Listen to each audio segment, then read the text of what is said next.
The topic is the Brown versus the Board of Education decision in Topeka, Kansas, 1954. And we have with us our guest, Attorney Julian Blackshear. Attorney Blackshear, before we so abruptly interrupted you the last time, let's give you an opportunity to talk about the decision that was important in terms of the separation of the races, quote unquote, the Plessy decision. Let's start, give you an opportunity to do that. Before I talk about that, let me put it in perspective. What I was about to say is the Supreme Court as an institution is not separate and apart from the political system.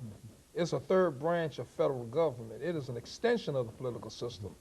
And it's the whole basis of the Constitution of the United States as prepared and drafted by the founders of this country is that it must be drafted in such broad-based, generalized language that is capable of being interpreted and reinterpreted as society needs for it to say at the time. That's why the Constitution is always a living document. So within that context, the Supreme Court interpreted the Constitution in a manner in which society needed for it to say at the time that it was called upon to say it. So in 1896, 31 years after the Civil War, Supreme Court trying to maintain the integrity of the 14th Amendment that required no discrimination of the races, but at the same time understanding the social chaotic situation that existed at the time, 31 years after the Civil War, said that it's all right to separate the races so long as the facilities that the government provides to both of them are substantially equal. Hopefully that would satisfy the 14th Amendment requirement. Now, in 1954, now the Supreme Court in Brown versus Board of Education completely overruled that.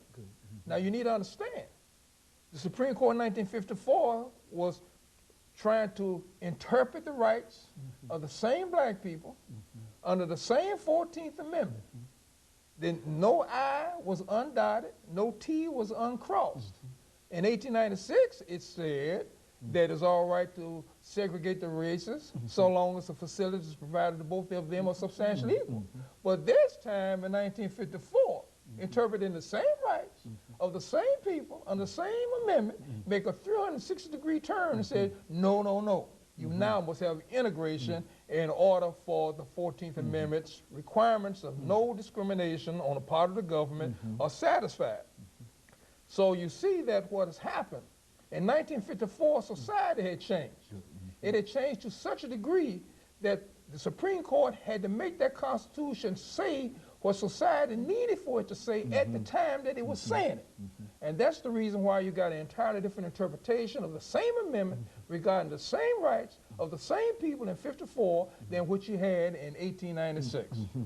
Now, then looking at that decision in 1954, and I think you said earlier that that decision was based upon several earlier decisions right. that eventually overturned it. Talk about the individuals who were involved in terms of the part that they played. All right.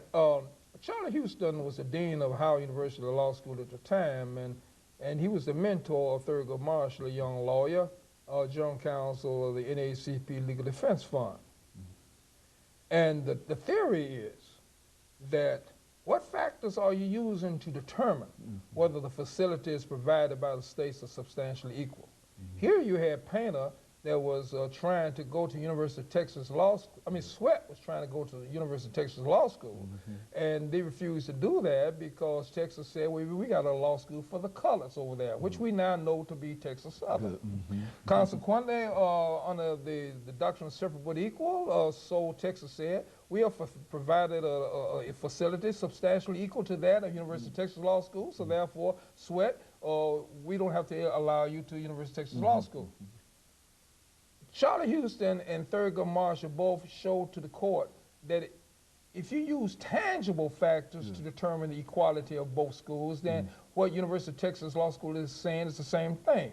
So it's correct. You got the same number of trees, pork chops on Sunday, University of Texas, pork chops on Sunday in Texas Southern, 10,000 books in the University of Texas, 10,000 books in Texas Southern. But if you use the intangible factors to determine whether facilities are substantially equal, then you see the University of Texas is a much, much more superior law school than Texas Southern.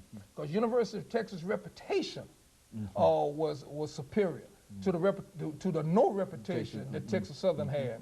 When you had a young, vibrant, and energetic law professors at University of Texas, as opposed to law professors who had already spent their 30 and 40 years at Harvard and Yale and so forth, and basically in a retirement situation, and falling asleep in class when they're trying to teach the same kind of subject matter at Texas Southern. So when you see the lack of reputation, the lack of respect of the two different degrees, then you see that in reality, the University of Texas is a much, much more superior law school than Texas Southern, and therefore concluded that Texas had violated the doctrine of separate but equal, and Sweat had to be enrolled in University of Texas. That set the battleground for Brown versus Board of Education, because when Charlie Houston and Thurgood Marshall finally persuaded the Supreme Court to accept intangible factors to determine whether or not separate but equal was established, then all they had to do now is find one intangible factor that simply could not be resolved unless you just abolish the doctrine of separate but equal itself. And that is what they found in Brown versus the Board of Education. 1954. 1954. That was, and that indeed was a... If it had not been for Sweat versus Painter that established the principle that you look at the intangible factors to determine whether facilities are substantially equal, you would not have ever had a Brown versus Board of Education that found that intangible factor that could not be resolved, could not be solved, unless you just abolish the doctrine of separate but equal itself, and by virtue of that, it fell on its own weight.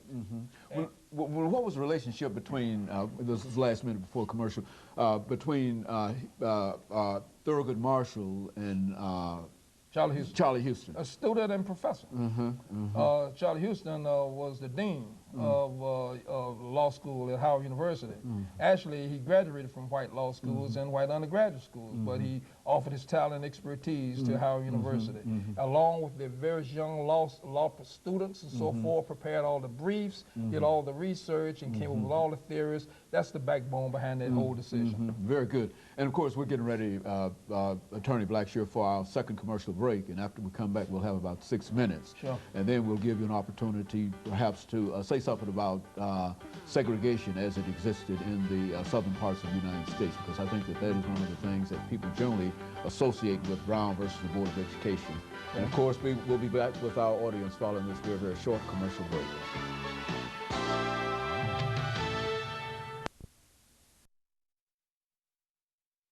The topic is